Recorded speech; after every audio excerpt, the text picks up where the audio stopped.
Por que as Nutri sempre falam para bater a quantidade de proteína no dia? Olá, seja muito bem-vindo ao meu canal. Meu nome é Bruna Pompilha, sou nutricionista. Vamos lá! Hoje nós vamos falar um pouco mais sobre as proteínas. Será que as proteínas servem apenas para construir músculos? Por que as nutricionistas sempre falam para bater a quantidade de proteína no dia? O que isso significa? Então hoje você vai descobrir tudo o que você precisa saber sobre as proteínas. Bom, já te adianto que a proteína não serve apenas para construir músculo, tá? A proteína tem diversas funções no nosso corpo, muitas funções, tantas que nem cabe eu falar aqui. Mas eu costumo falar que a proteína ela costuma ter uma função muito de tudo que é físico no nosso corpo, tá? Então, o nosso cabelo, nossa unha, nossa pele, a parede dos nossos órgãos, nossos músculos, tudo é construído a partir de proteína. A gente tem a proteína em basicamente tudo que é físico no nosso corpo, né? Além disso, uma função, algo muito legal que eu gosto de usar proteína é para questão de saciedade. Então, a proteína tem um efeito de saciedade muito legal. Ela só perde para gordura, mas ela tem um efeito de saciedade muito bom. Então, quando a gente consome proteína, por ela ter uma digestão mais complexa, ela fica mais tempo no nosso estômago e isso gera mais saciedade, tá? E ela tem um efeito muito bom também para o emagrecimento, aliado ali à questão da saciedade, que é o efeito térmico. Na verdade, todos os macronutrientes, eles têm ali um efeito térmico, os alimentos têm um efeito térmico. O que é isso, Nutri? O efeito térmico é como se fosse assim, você consumiu um alimento, ele tem ali X quantidade de calorias, e aí, por ele ter uma digestão tão complexa, uma parte dessas calorias são queimadas aí nesse processo de digestão, de tão complexo que é esse processo de digestão. Carboidrato e gordura tem esse efeito térmico bem baixinho, então acaba não sendo tão significativo. Mas a proteína, ela tem ali em torno de 25 a 30% das calorias que você consome dessa proteína queimadas aí nesse processo de digestão, apenas para fazer essa digestão. Então, falando de uma forma bem simples, ela acaba sendo um pouquinho menos calórica, mas não é o que a gente acaba considerando tanto ali quando a gente vai fazer uma dieta, enfim. Mas a gente precisa saber disso porque isso faz diferença sim no emagrecimento, tá? Então, muitas vezes fazer uma dieta que tem uma boa quantidade de proteína, às vezes uma dieta hiperproteica, é bem interessante no processo de emagrecimento.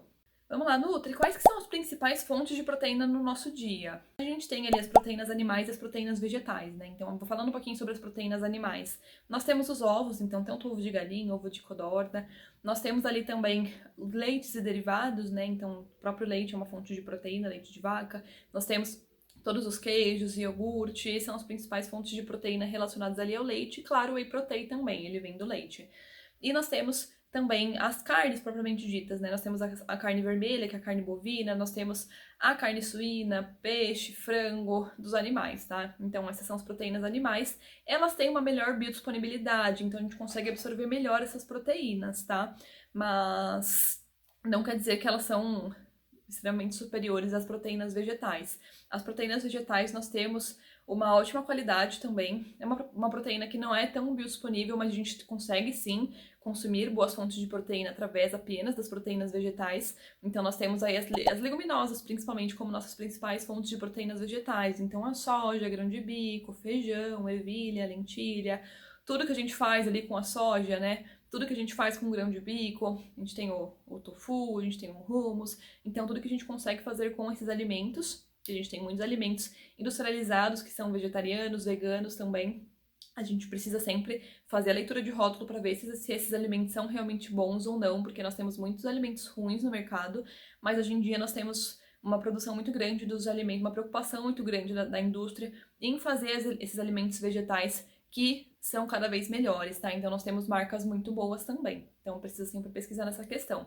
E nós temos outras fontes também de proteína que não são tão significativas ali nas proteínas vegetais. A gente vai ter um pouquinho de proteína ali, por exemplo, na aveia, a gente tem um pouco de proteína ali na farinha de trigo integral. Então a gente precisa sempre contabilizar essas proteínas também, tá?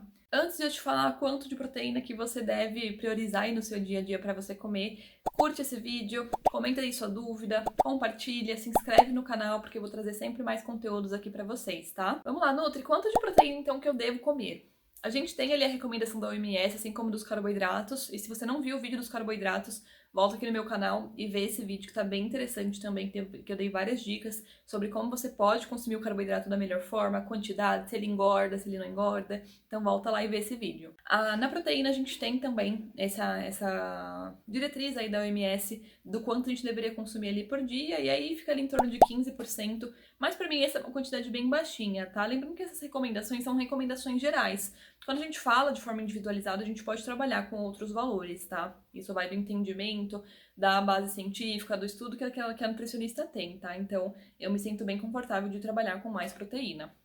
Geralmente, eu gosto muito de trabalhar por grama de proteína por quilo de peso. Então, por exemplo, se eu peso 70 quilos, eu vou consumir ali, geralmente, em torno de 2 gramas de proteína por quilo de peso. Esse é um valor que eu gosto bastante. Mas a gente tem aí uma recomendação de 0,8 gramas de proteína por quilo de peso até 2,5 mais ou menos gramas de proteína por quilo de peso, tá? Se eu peso 50 quilos e eu preciso de 2 gramas de proteína por quilo de peso meu, então eu vou consumir 100 gramas de proteína por dia. Lembrando que 100 gramas de frango, por exemplo, não são 100 gramas de proteína, tá? Nenhum alimento é um nutriente só. A gente precisa sempre ter esse entendimento, porque ali cerca de 100 gramas de frango vai ter cerca de 30 gramas de proteína. Tem todo o restante que vai ser líquido, que vão ser outros nutrientes, tá? Isso não só com frango, mas com todos os alimentos. A gente nunca vai ter 100 gramas de carboidrato em 100 gramas de arroz, não vai ter 100 gramas de gordura em 100 gramas de óleo. Então a gente precisa sempre ter esse entendimento, tá bom? Como é que você vai saber quanto de proteína, quanto de carboidrato, enfim, tem naquele alimento? Você pode consultar a tabela de composição de alimentos, que é muitas vezes o que a gente acaba aprendendo, né, as nutricionistas. Em alimentos que tem rótulo, você pode consultar no rótulo ali na tabela nutricional, que ele vai ter essa informação. Ou você pode consultar aplicativos. Então a gente tem o MyFitnessPal, a gente tem aquele Fat Secret, que eles têm aí, geralmente eles consultam essas tabelas de composição de alimentos e colocam ali. Só que assim, nós temos diversas tabelas de composição de alimentos, então geralmente a nutricionista ela vai ali de acordo com o método que ela se identifica mais para colocar esses alimentos. Então é um valor aproximado, mas você consegue ter uma noção, tá? Então é bem legal para você que não tem acesso a um nutricionista fazer, para ter esse entendimento da quantidade que tem ali dos alimentos, para você saber mais ou menos quanto que você precisa consumir da proteína por dia, quantos de calorias que você está consumindo, de macronutrientes. Só que, um adendo, não fique viciada em ficar contando calorias, tá? Isso pode gerar um transtorno alimentar, pode gerar um transtorno tão grande em relação a isso, de você ficar tão culpado quando você ultrapassa a quantidade de calorias. Então, por favor, não faça isso. Usa só de vez em quando para você consultar um alimento ou outro. É algo muito mais saudável, tá? Deixa eu te contar um segredo. Não coma proteína toda de uma vez só. Não faça ali 2 refeições por dia com 200 gramas de frango cada refeição, 250 gramas de frango cada refeição, porque você acaba não comendo outras refeições. É muito importante que a gente fracione essa proteína ao longo do dia, e é isso que as pessoas querem dizer com bater a quantidade de proteína. No final do dia a gente tem uma quantidade que a gente precisa bater. É basicamente isso, tá? Mas se você fizer apenas 2 refeições, uma grande quantidade de proteína de uma vez, o nosso corpo ele não vai conseguir absorver essa proteína toda de uma vez. Então você vai acabar excretando, então você não vai conseguir realmente ter um aproveitamento dessa proteína e ter os benefícios que ela vai trazer. Você precisa realmente fazer esse fracionamento pelo menos da proteína. Se você só consegue fazer 2 refeições no dia, tenta pelo menos mais uma. Eu acho assim, 4 refeições com proteínas é o ideal para que a gente tenha uma boa quantidade de proteína e um bom fracionamento. Aí pode ser mais. Menos, eu acho que já acaba que a gente teria que consumir uma quantidade de proteína muito grande de uma vez. Mas se for sua única chance ali, de consumir 3 vezes no dia, ok. O que você pode fazer se você não tem tempo? Consome apenas a proteína. O whey protein ele é uma ótima proteína porque ele é muito fácil de fazer, é muito prático. Você consegue levar ali, é só um pozinho que você vai misturar com água que você consegue encontrar em qualquer lugar. Então é uma fonte de proteína muito boa, é muito prática por conta disso. Mas se não, se você tem tempo para fazer refeições, coloque outros tipos de proteína que pode até ser mais barato. Então ovo, queijo, um frango desfiado, um lanchinho com patê de frango, com patê de atum. É muito melhor para que você consiga ter um melhor aproveitamento dessas proteínas, tá bom? Então sempre fracione. Eu gosto sempre de falar no mínimo 10 gramas de proteína na refeição ali, de acordo com os lanchinhos, mas eu gosto de trabalhar com 20, dependendo da pessoa, e vai depender muito da quantidade de proteína que a pessoa precisa. Deixa eu responder uma dúvida. Já aconteceu de eu atender alguns pacientes que queriam hipertrofia muscular, mas eles chegavam no consultório e não faziam exercício físico. Você acha que dá pra ganhar massa muscular sem fazer exercício? Responde aqui pra mim nos comentários. E não, gente, a gente precisa fazer um exercício físico para que a gente ganhe massa muscular. O nosso músculo, ele depende desse estímulo, porque quando a gente faz, por exemplo, ali uma musculação, a gente rompe nossas fibras musculares. E o que é essa hipertrofia muscular? É a gente melhorando essa falha que tem aqui, porque a gente rompe essas fibras. Então a gente vem ali com a proteína e preenche esses espaços que vão ficando, e aí o músculo ele fica mais volumoso. Então a gente precisa desse estímulo de danificar o músculo para fazer essa reconstrução, que é aí que a gente aumenta a nossa massa muscular. Então não existe a gente conseguir ganhar massa muscular sem fazer exercício físico, e preferencialmente exercício de força, que é o que vai fazer com que você destrua mais suas fibras musculares, tá bom? Mas lembrando também que você não vai conseguir ter hipertrofia se você focar apenas na proteína.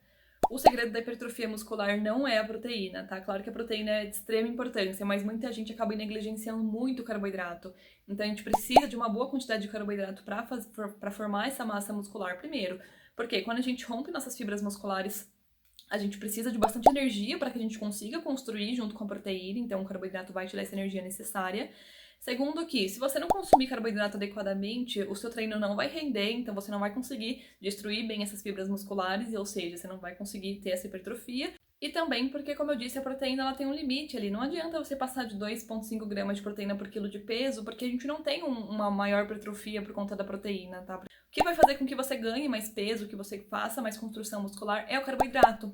Então, quando eu faço uma dieta para hipertrofia muscular, geralmente eu vou aumentando, eu mantenho a proteína numa quantidade boa e eu vou aumentando sempre, quando eu preciso, subindo sempre o valor calórico, né? Eu vou aumentando o carboidrato, porque eu preciso de uma quantidade, quando eu já tenho uma boa construção de massa muscular, a massa muscular é um tecido que demanda muita energia. Então, se você não consome muito carboidrato, ou se você constrói bastante massa muscular e você não sobe essa quantidade de carboidrato para acompanhar essa demanda de energia, você não vai conseguir construir, muitas vezes você pode perder a massa muscular que você já teve, tá? Porque você já não vai estar mais em superávit calórico, você vai estar num déficit calórico provavelmente, ou numa manutenção de peso ali.